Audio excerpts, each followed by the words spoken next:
And we're just going to breathe in as slowly and as effortlessly as we can,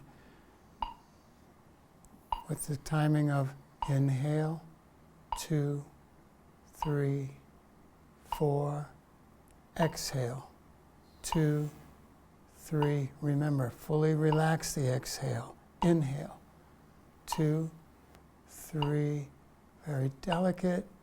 Exhale, don't push it, just let it come out easily. 4.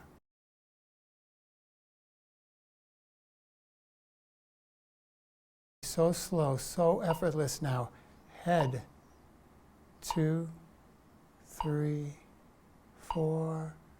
Arms, 2, 3, fully relaxed.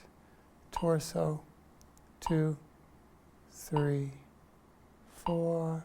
Exhale, legs, 2, 3. Release. Inhale, legs. Your awareness just focus there. And then exhale, torso, 2. And then just sit quietly. And just let your attention, not even with the breathing necessarily, let your breathing stay even and soft, but gently glide your attention from one part to the other, down to the legs, and then flow up from the legs all the way up to the crown. Doesn't have to be at a set pace. It can be as slow as you want it.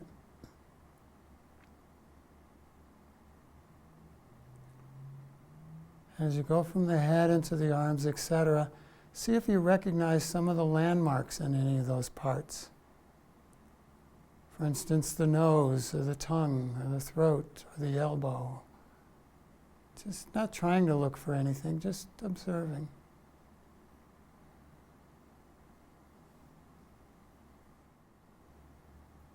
Soft, gentle, easy breath. You ask yourself, maybe, I ask myself, well, sometimes I feel that flow, I feel the energy flowing, and that's after a handful of sweepings. A handful, maybe 50, 100, 150. What would that feel like after 10,000 sweepings? After 100,000 sweepings? What kind of an awareness can you get and a depth of intention in your organs, in your cells, in your molecules, in your other kind of vibratory particles in the body? That's the questions I ask, and I go there and I explore that. I invite you to not count. I'm not really meaning 100,000. I'm actually meaning 500,000, but you can start with 100,000.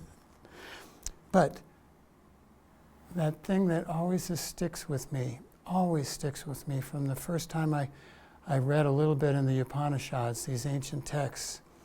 There is so much more beyond the realm of ordinary sensory and ordinary experiences, period.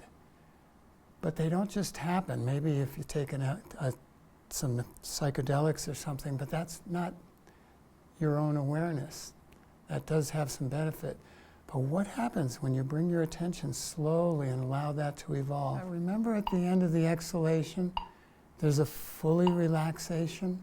It's just, with the exhalation, it just goes relax, relax, because remember it goes up on the exhalation. 1, 2, 3, release. Just a slightly relaxed end of the exhalation, not a push out. It's very subtle. But when you get it, it has such a repercussion through the parasympathetic nervous system, through the whole body. It's very subtle and very, very profound. And sometimes, I even catch myself sometimes in my practice, I'm going through the movements, exhale, 2, and I'm not quite finishing my movements, I'm not quite finishing my relaxed exhalation. But when you get that relaxed exhalation happening, it also has a quality in the body itself that it causes a fully relaxed exhalation in the body itself. So think about that relaxed exhalation. A very powerful, powerful tool.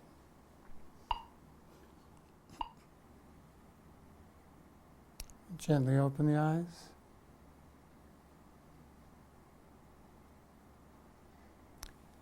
In this practice, we're dealing with 6 keys to regulate ourselves.